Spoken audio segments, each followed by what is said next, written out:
I've got Bettina Gordon Wayne with me here, and we've got a brilliant interview lined up for you, but we've just got a little intro for you now to whet your appetite. Bettina, how you doing? What would you like to talk to us about? Oh, we're talking about age today. It is an amazingly diverse conversation that we're having today, and I want to ask you something already, because I am so fascinating with age. People, when I tell people what I do, they often say, oh yeah, age is just a number. And I'm saying to them, no, it's not.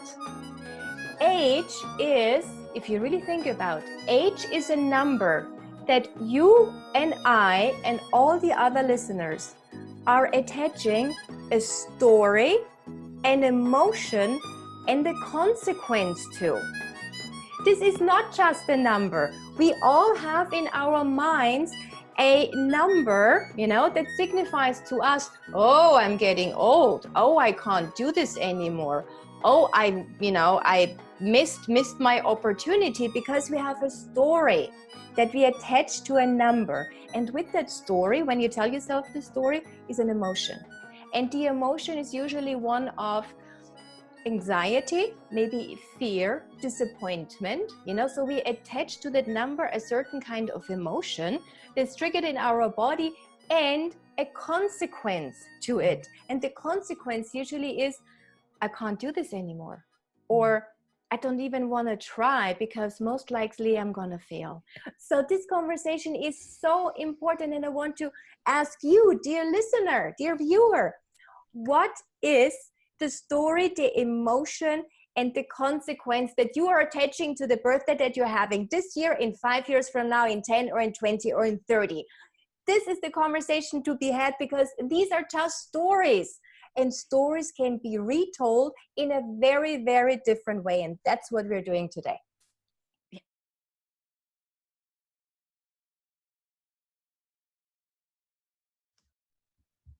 Welcome into Chi Time, your conscious living show with me, Clara Apollo. And as you know, I am really interested in personal energy management. It's a thing that I am having to look at for myself.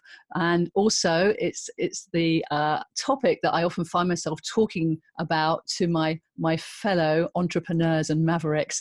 And I have on this episode of Chi Time a particularly wonderful woman who is an author. She's a journalist. She turned her life around in her 40s, and she's just set up a summit that's called It's Never Too Late to Live Your Dreams. I am talking about Bettina Gordon Wayne. Hello, my dear. Welcome to Chi Time. Thank you very much, Clara. I'm super happy that you have me on your show. Thank you. And also that you are speaking on my summit, because your input and what you thought about getting older, becoming more mature, and how you turned your menopause years into something super empowering is exactly the message that so many women around the globe need to hear. So thank you. Oh, well, actually, it was lovely speaking to you about that, because it came out of me as I was talking to you about just how amazing it has been, this transition into my middle years and letting go of having to menstruate every month. And the ebbs and flows, I mean, they're different now. I was talking about personal energy management. It seems clearer to be able to spot what's going on now without having the internal biochemistry throwing us about all over the place. And I think it's such a powerful time for us to come into our creativity. And as you say too, this is the mature woman is so wise, and it's yet we are in a culture that's obsessed with youth, and it's like, this is just anyway, you're here to help turn it on its head, aren't you, with what you're doing with this summit. So how did your life turn around? As I mentioned in the intro, that you did in your 40s, you had a few challenges that came your way. Could you share those with us, please? And yes, absolutely. Yeah, thank you. Yeah, so other people may be obsessed with youth. I am obsessed with age and what we can do the older we get, what we can achieve as women, and how we think about our own age, our travel through time. And that's why I came up with the idea of the summit that it's called It's Never Too Late 2020.com, if you want to check it out. And the reason why I became so enamored with age and the, you know, all the messaging that we are getting, especially as women, as we go through our decades, that started with me in my 40s when I had my son at the tender age of 44. So I'm the third generation of women who have the children in their 40s. And so for me, this is totally normal. And yet being a journalist, you know, I saw how I loved being a later mom, you know, and you know, a more mature mom, being a mom later in life, I meant to say. I loved it. And I wanted to write about it because I think there are so many benefits. And now science proves this really. There are so many benefits for the parents as well for the children if the parents are more mature on many levels, you know. And so I wanted to write a book about it.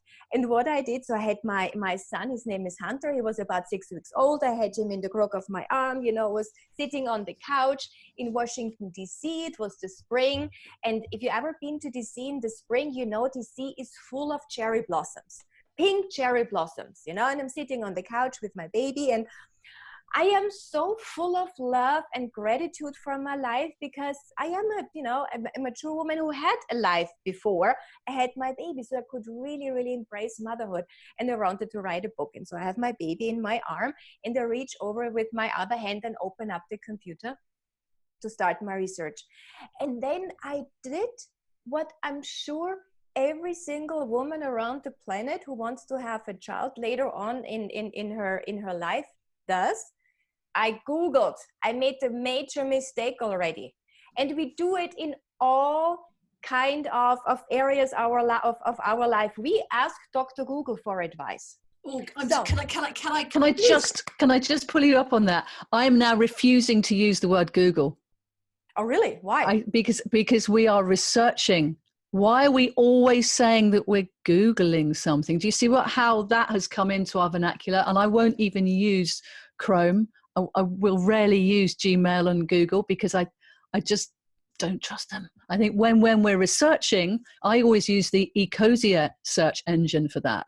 Okay. And you know, so I think I know what you're saying because I know a lot of people listening are going to go, oh yeah, I do that. But actually what we're doing is we are researching, and now we're being mindful about which research engines we use, because of one like Ecosia actually plants trees every time you use it. But anyway, that's me going off on one. I'm sorry, I stopped you in your thread about. No, all good. I just think, I don't know if it makes any difference which search engine you use. I just use it doesn't. Google because, you know, what comes up in the stories that I saw was like unbelievable. You know, if you are of that advanced maternal age, which is 35 plus, you get one negative stories after the other.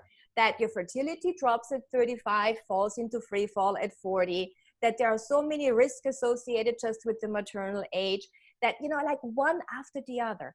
And Lara, this is really important because I went from a state of being extremely happy, full of love and joy, wanting to share this beautiful message about later motherhood, to a world of Google that made me feel anxious, fearful, and for a second there, I doubted that I could even have a child at 44. Just based on what I had read in one search Google page, you know, one search flat, I went from feeling good and strong and capable to like even doubting I could have a child at 44. And I already had him in my arms. So this is the power, and I knew this as a journalist, this is the power of words. This is the power of messaging. And this is, you know, telling millions of women around the world who will be the best mothers a child could ever wish for. These messages are telling millions of women already that they are too old, less than fertile, less than vibrant, wasted their chances already. Not based on their physicality or their lifestyle or anything, only based on a number. And this is what really motivated me to write my book, The Joy of Later Motherhood, full with examples of women who had natural pregnancies in their 40s, one child, two children, three children, all first-time moms in the 40s, because I want to show that this is the messaging that we're getting at around age is not the full story. It is just exactly just one half of the coin, and it's so time to reshape the narrative at around getting older and being a mature woman, and what we are able to do. Because okay, so for me it started around motherhood and fertility, but we have these messages, you know, that we are getting left and right. They're coming towards us and influence us on very many levels. Because let me just ask you as the listener here, what have you given up already or are about to give up? Because now you're thinking, oh, I'm getting too old to do that. I know, we it's are just like all twisted, doing it. We are all doing it for some, and I don't care how old you are. You can be in your 20s, in your 30s, in your 60s. We all have given up something already because we're thinking we're getting too old. For some, they're thinking, oh my God, I'm turning 30. I can't be a mom anymore. I'm more like a grandmother or so. Yeah, but do you know what I get? I feel like the older I get, the more I can get away with, because it's just like, you know, let's just do it now anyway. I mean, shall we? It has huge advantages, yes, because It we really don't give does. so much about anymore what other people are saying or expecting about from us, which is really, really good. But we give up, you know, our dream of writing a book. We give up our dream of having a certain kind of body or a certain kind of lifestyle, or the dream of like traveling the world for a year now that we have a family. Or, you know, there's so many dreams that we're already giving up because we think like, oh, we can't do it anymore. But the other thing is, Bettina, is that it's assumed by culture that we're going to get ill. The older we get, the iller we get. And when I go to my GP and I'm not on any meds and I've got a good steady blood pressure thing, she's searching. She's like, but you must have something wrong with you. It's like, no, I practice Qigong and do meditation. You know, she's like, what? Are you weird? I'm like, no, I'm being self-responsible. I'm taking care of my energy. And yet in our culture, it's assumed that as you get older, you know, like the menopause is a classic one, you're going to get osteoporosis, you can all that. It's just all going to be downhill. It's like, what are you talking about? You know, we've got elderhood on the horizon, which is really eroded out of our culture. You know, where are the wise? Anyway, I'm going off on one here because I feel really passionately like you do about this. No, exactly. You're raising a so important point is that, and I see this with the women, you know, I'm working with women who want to become moms later on almost a daily basis. And because of the messaging that we are getting, this is really the issue that is so important to mention. Thank you, that we have come because of all the messaging. These women arrive on the doorstep to motherhood already deep down expecting that something is going to go wrong. The way that we're expecting, oh, something in our health is going to deteriorate and we are going to be less vital, less energetic, less healthy the older we get. It's exactly, you're so right, it's the expectations that comes with the messaging. And this is why we have these beautiful women on the summit. It's never too late 2020.com, because they have done all the beautiful life reinvention in the 40s and 50s and 60s, and you see how vibrant they are, how beautiful they are, how full of life force they are. There is none of the, oh, you're getting older, you're getting over the hill, you know, you are, you know, losing your looks. I mean, we are worried about a few little wrinkles more than about the life that we are living, and we need to change this. We want to change this, and this is the summit. Exactly, and it's to get away from the obsession about what you look like, although you're looking very beautiful. And you know, when we take care of ourselves on the inside, there's a vibrancy that comes through us. It's not just this plastic faces, which we do see a lot now, of the cartoon version of women, younger women, which is, you know, they're kind of all looking a bit ubiquitous, shall we say. Where's the personality? Where's the uniqueness, the individualism, the characters? the things that make us unique and different. And when we bring through our special, unique gifts to the world, we don't want to all be bringing through the same stuff. And I was looking through the list of people on the summit here. I cannot wait for this. This is just going to be so spectacular. I know. And you've got someone coming and talking about money and wealth challenges. You've got stepping out of your comfort zone. You've got this sort of alchemy of turning difficult situations into good ones. Internal alchemy, I'm all about that too. This force of nature, heart visibility. Our lovely friend Anna's coming in. Finding strength within you, and also where your pleasure is. What do you enjoy in life? And then chi energy with me, and then this sort of being fertile with your creativity. I love that fertility is not just about childbirth. It's like what else? In fact, I think it's a great time to write your first book in the middle of your life. Yeah, I mean, listen, yeah. It is. When I was 22, I had the vision of me writing books. It took another 26 years, that until I actually wrote it, and I tried a couple of different books, and I almost gave up. But then I thought, like, this is ridiculous. Why wouldn't I write a book in my 40s? Why wouldn't I have a child in my 40s? If I would have believed in what society keeps telling me, that, to be a book publishing wunderkind, you have to be in your 20s. If you want to be a mom, you have to be like early 30s at the latest. If I would have believed in this, I would not be a mother. I would not have my son, my gorgeous son. I would have not written the book. I would have not healed so beautiful from breast cancer. I'm glad you mentioned that, because you hadn't mentioned that before. And I know that's part of your story. So you had this going on, not only because you're Austrian, aren't you, by birth, and you now live in Washington, D.C. So you moved to a different culture and a different country and ran a very successful career, and still are. And you had your child. I love that picture of you like holding the baby and writing the book. That's so cool. I couldn't have done that. But I was really young when I had my boy. I couldn't think anything more about, getting us through the day. But here's you multitasking in such a steady way. And then on top of that all, you get breast cancer. You're like, what? I know, that was a little much. And the timing was so bad, because my book, The Joy of Later Motherhood, was just going to be released on May 1st. And just about a month before, I was diagnosed with breast cancer. That timing sucked. I mean, besides that, you don't want to be diagnosed with cancer to begin with, but that timing sucked.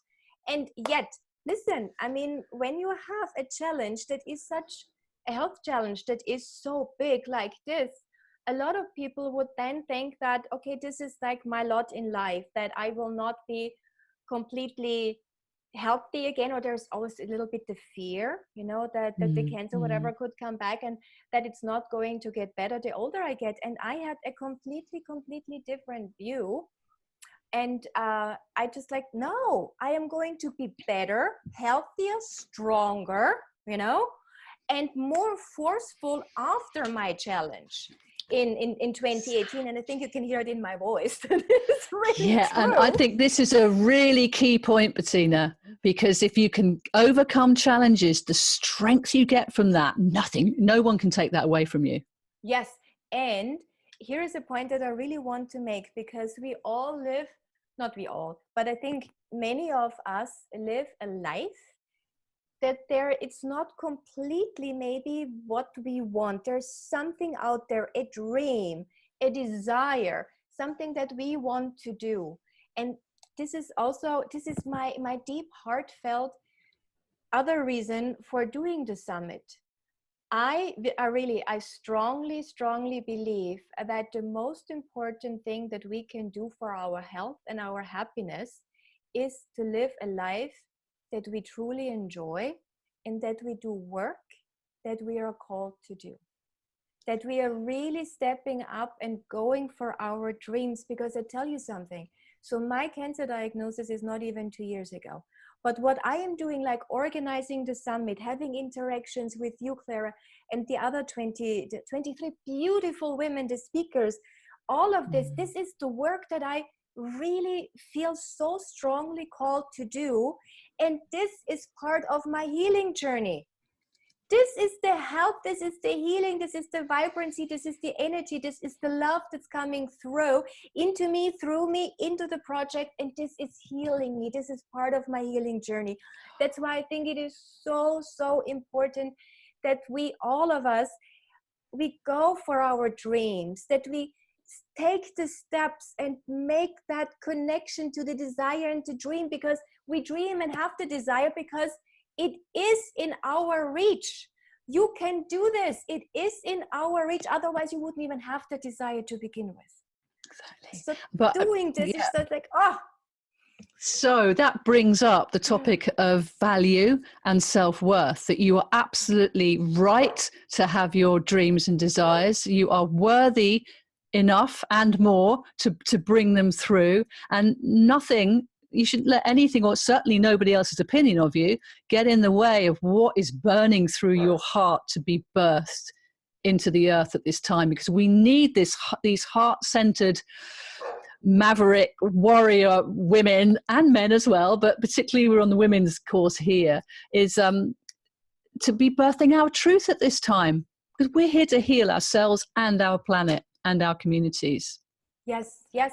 And what we're missing so far, I felt, when you go, whatever search engine you're using, and you put in, oh, changing a job in your 50s, or, traveling around the world in your 60s, the messaging is it's usually not so positive. So that's why I feel it's so important to bring through the summit the female mavericks that are already living life on their own terms. They have already reinvented themselves. And by just listening to their stories, I mean, you already talked about a few.